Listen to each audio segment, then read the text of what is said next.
Hello everyone, good morning. কেমন আছো তোমরা সবাই? আশা করছি খুব ভালো আছো। সঙ্গীতাস লাইফে তোমাদের সবাইকে জানাচ্ছি আরও একবার ওয়েলকাম। তো আগের দিন ধুয়ে রেখেছিলাম আমি কম্বলটা, সেই কম্বলটা আর কি জল ঝরাতে ওই ছাদেই রেখে দিয়েছিলাম। সেইখান থেকে নিয়ে এখন রোদ্রে মেলে দিচ্ছি। আর গরম তো প্রচুর পড়েছে, তার জন্য দেখো এইখানে কিন্তু আমি জলটা বাঁধিয়ে রেখেছি। আর সকালবেলা ওয়েদারটাও খুব গরম। ঘুম থেকে উঠে প্রথমেই আমি ছাদে এসেছি, ওই ছাদের জলটা ভেবেছি ফেলবো, কিন্তু ভাবলাম থাক, ওটা আর ফেলে দিয়ে দরকার নেই, ওটা থাকুক, সারাদিন বিকালবেলা ফেলে দেবো। কিন্তু দেখা যাক কি করি, চলো বিছানাটা তুলে ফেলি। সকালবেলা ঘুম থেকে উঠে প্রথমে আমি ছাদের পর গেছিলাম, ওই কম্বলটা তো ভালো করে মেলতে হবে, সেই জন্য তো এই যে ভালো করে বিছানাপত্র গুছিয়ে নিলাম। তো এখন ওই বাড়িতে যাব, ওই বাড়িতে গিয়ে কাজ করব। তার ভিতর সিঞ্জিনির বাবা স্নান করে একদম রেডি হয়ে দোকানে বসবে। সকাল সকাল গরম পড়ে তো খুব, ওই জন্য 2-3 দিন দেখছি ভালো করে স্নান করে তারপরে দোকানটায় বসে। তো দেখো আগের দিন রাত্রেবেলা রুটি বানিয়েছিলাম, ওর বাবার জন্য কিছু রুটি আর তরকারি ওর ঘরে নিয়ে গেছিলাম, তো ওইখানে বসে খেয়েছে। তাই জন্য দেখো সব বাসনগুলো রয়েছে। তো ওই বাসনগুলো আমি এখন এনে এই যে কলপারে রাখবো। কলপারে রেখে এখন কাজকর্ম করব, সকালে রান্না বান্না করব। আর সিঞ্জিনির আজকে সকালে প্রাইভেট আছে, ও প্রাইভেটে চলে গেছে। তো আজকে তো যেহেতু রামনবমী, তাই জন্য সকালবেলায় মানে স্কুল নেই। আর আমাদের এখানে তো বাসন্তী পুজো হচ্ছে, তার জন্য স্কুলের মাঠে একটা আলাদাই অন্যরকম মনোরম পরিবেশ। বাচ্চারা গিয়ে স্কুলের ক্লাসের থেকে বেশি ওরা পুজোর দিকে বেশি মন দেয়। যাই হোক, দেখো উঠোনটায় একটু জল ছিটিয়ে নিলাম, এত পরিমাণে ধুলোর জন্য কি করব, তাই জন্য জলটা ছিটিয়ে নিলাম। আর এদিকে গাছের কিছুদিন আগে পাতা পড়তো, সেই পাতাগুলো এখন বন্ধ হয়ে নতুন পাতা বেরিয়েছে। এখন হচ্ছে ফুল বেরিয়েছে, যে ফুলগুলো থেকে ফল হবে, আবার পাতা ঝরবে, সেই রকম আর কি। তো ফুলগুলো আর কি ভালো করে ঝাড় দিয়ে একটা জায়গায় রাখলাম। আর উঠোনটা তো বেশ বড়, ওই জন্য একটু কষ্ট হচ্ছে, আর ধুলো হয়েছে তো।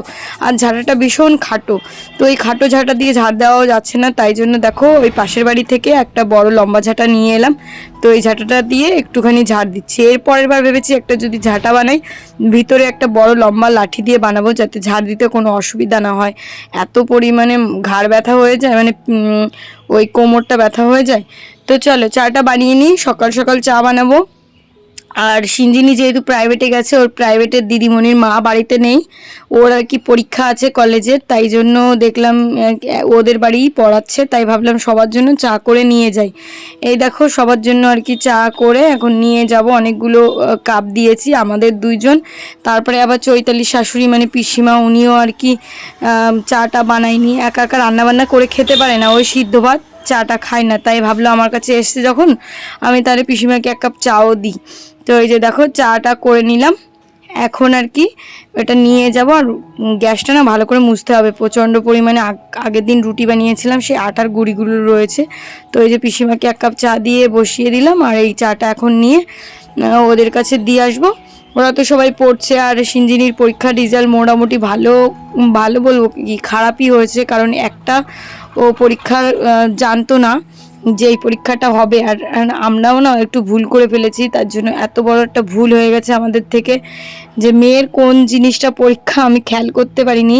ব্যায়ামের একটা বই ছিল, সেই বইটাই পরীক্ষা, ওরা বলছে হবে না, কিন্তু স্যার ম্যাডামরা সেই পরীক্ষাটা নিয়েছে, সেইখানে 10 নম্বরের থেকে অনেকটাই কম পেয়েছে, তার জন্য গড় হিসেবে একটু কমই হয়ে গেছে। তো দেখো অনেকগুলো মাছ এনেছি, চিংড়ি মাছ আর তেলাপত। চিংড়ি মাছের খোসাগুলো দিয়ে এই যে পেঁয়াজ দিয়ে বেসন দিয়ে চাল বেটে আমি এই যে বড়াগুলো বানাবো, একদম ক্রিস্পি ক্রিস্পি বড়া চিংড়ি মাছের মাথা দিয়ে। আর সঙ্গে করব কলা দিয়ে তরকারি, যেই কলাটা আগের দিন এনেছিলাম কাকিমাদের বাড়ি থেকে।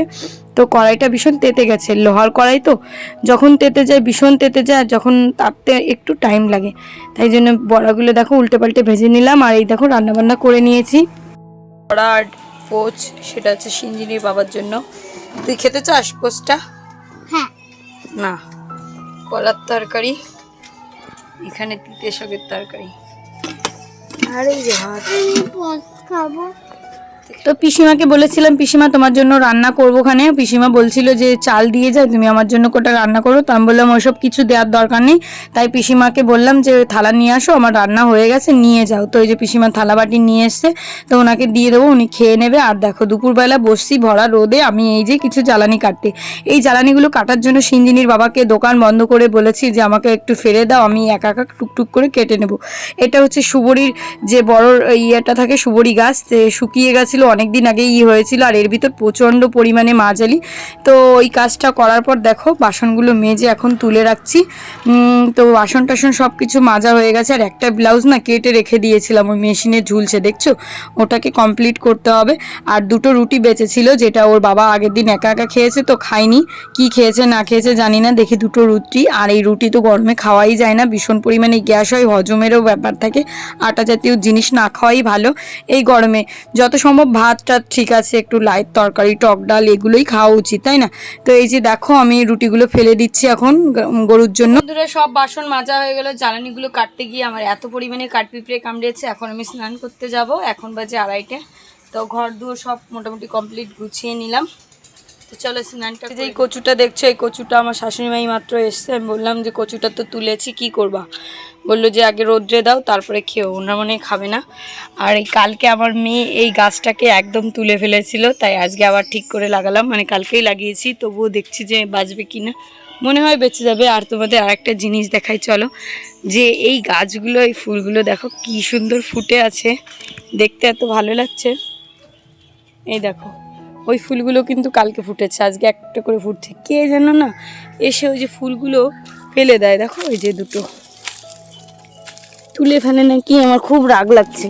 দেখো মানা যায় এত সুন্দর ফুল যদি কেউ ছিঁড়ে ফেলে। ফুলগুলো কেমন লাগছে, আর তোমাদের বাড়ি আছে কি না এই ফুল অবশ্যই কিন্তু কমেন্ট করে জানিও, আমার তো খুব ভালো লাগছে ফুলগুলো। তো চলো এখন বাড়িতে যাই। আর ছোটদিদের বাড়িও একটা গাছে হয়েছে, আমার এখান থেকে নিয়েছিল ওই যে। এখন আমি বাড়ি যাচ্ছি, তো কাজ ওই যে বাড়িতে গুছিয়ে রেখে এলাম। রোদ যা পড়েছে আজকে, কম্বলটা তো শুকাতে দিয়েছি, একদম শুকিয়ে এক ঝনঝনে হয়ে গেছে, ওটাকে তুলতে হবে। সন্ধ্যাবেলা এই যে দেখো আমি একটু আলতা পরেছি, অনেক দিনের ইচ্ছা ছিল আলতা পরবো, নেল পালিশ তো পরা হয় না, তো বসে বসে এই যে আলতা পরলাম মেয়েকে পড়াতে বসে। তো পরে টরে এখন তোমাদের সঙ্গে একটুখানি শেয়ার করলাম। তারপরে গেলাম সিঞ্জিনির বাবার কাছে, ওখানে দর্শন করলেন। তাই তিনি ব্রহ্মাকে দর্শন করলেন, যিনি হচ্ছেন এই ব্রহ্মাণ্ডের প্রথম সৃষ্ট জীব। তিনি দিব্যদ সর্পকে দর্শন করলেন।